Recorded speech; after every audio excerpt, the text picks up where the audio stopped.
जय हिंद दोस्तों। 3 नवंबर 1947 देश को आज़ाद हुए मुश्किल से 4 महीने हुए थे। पाकिस्तान ने कबीलाई लश्कर घुसपैठियों के साथ श्रीनगर पर हमला बोल दिया था।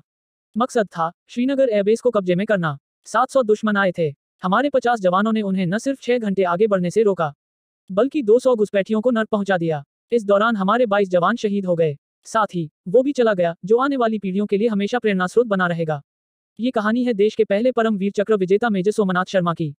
मेजर सोमनाथ शर्मा, जन्म 31 जनवरी 1923, शहादत 3 नवंबर 1947, भारतीय सेना की कुमाऊं रेजिमेंट की 4th बटालियन की डेल्टा कंपनी के कंपनी कमांडर थे, जिन्होंने अक्टूबर-नवंबर 1947 के भारत-पाक संघर्ष में अपनी वीरता से शत्रु के छक्के छुड़ा दिए। उन्हें भारत सरकार ने मरणोपरांत परमवीर चक्र से सम्मानित किया। परमवीर चक्र पाने वाले ये प्रथम व्यक्ति हैं। इनके पिता मेजर अमरनाथ शर्मा भी सेना में डॉक्टर थे और आर्मी मेडिकल सर्विस के डायरेक्टर जनरल के पद से सेवामुक्त हुए थे। मेजर सोमनाथ ने अपना सैनिक जीवन 22 फरवरी 1942 से शुरू किया, जब इन्होंने 4th कुमाऊं रेजिमेंट में बतौर कमीशन्ड ऑफिसर प्रवेश लिया। उनका फौजी कार्यकाल शुरू ही दूसरे विश्व युद्ध के दौरान हुआ और वह मलाया के पास के रण में भेज दिए गए।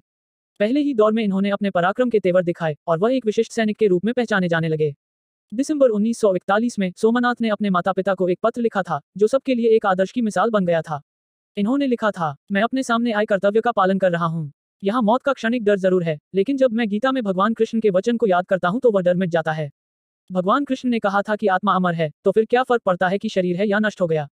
पिताजी, मैं आपको डरा नहीं रहा हूँ, लेकिन मैं अगर मर गया तो मैं आपको यकीन दिलाता हूँ कि मैं एक बहादुर सिपाही की मौत मरूंगा। मरते समय मुझे प्राण देने का कोई दुख नहीं होगा। ईश्वर आप सब पर अपनी कृपा बनाए रखे। भारत पाकिस्तान युद्ध 1947। 3 नवंबर 1947 को मेजर सोमनाथ शर्मा की टुकड़ी को कश्मीर घाटी के बदगाम मोर्चे पर जाने का हुक्म दिया गया। 3 नवंबर को प्रकाश की पहली किरण फूटने से पहले मेजर सोमनाथ बदगाम जा पहुंचे और उत्तरी दिशा में उन्होंने दिन के 11 बजे तक अपनी टुकड़ी तैनात कर दी। तभी दुश्मन की करीब 500 लोगों की सेना ने उनकी टुकड़ी को 3 तरफ से घेर कर हमला किया और भारी गोलाबारी से सोमनाथ के सैनिक हताहत होने लगे। अपनी दक्षता का परिचय देते हुए सोमनाथ ने अपने सैनिकों के साथ गोलियां बरसाते हुए दुश्मन को बढ़ने से रोके रखा। इस दौरान उन्होंने खुद को दुश्मन की गोलीबारी के बीच बराबर खतरे में डाला और कपड़े की पट्टियों की मदद से हवाई जहाज को ठीक लक्ष्य की ओर पहुंचने में मदद की। उनके अंतिम शब्द। इस दौरान सोमनाथ के बहुत से सैनिक वीरगति को प्राप्त हो चुके थे और सैनिकों की कमी महसूस की जा रही थी। सोमनाथ बायां हाथ चोट खाया हुआ था और उस पर प्लास्टर बंधा था। इसके बावजूद सोमनाथ खुद मैगजीन में गोलियां भरकर बंदूकधारी सैनिकों को देते जा रहे थे। तभी एक मोटा का निशाना ठीक वहीं पर लगा जहां सोमनाथ मौजूद थे और इस विस्फोट में ही वो शहीद हो गए। सोमनाथ की प्राण त्यागने से बस कुछ ही पहले अपने सैनिकों के लिए ललकार थी। दुश्मन हमसे केवल 50 गज की दूरी पर है। हमारी गिनती बहुत कम रह गई है। हम भयंकर गोलीबारी का सामना कर रहे हैं, फिर भी मैं एक इंच भी पीछे नहीं हटूंगा और अपनी आखिरी गोली और आखिरी सैनिक तक डटा रहूंगा।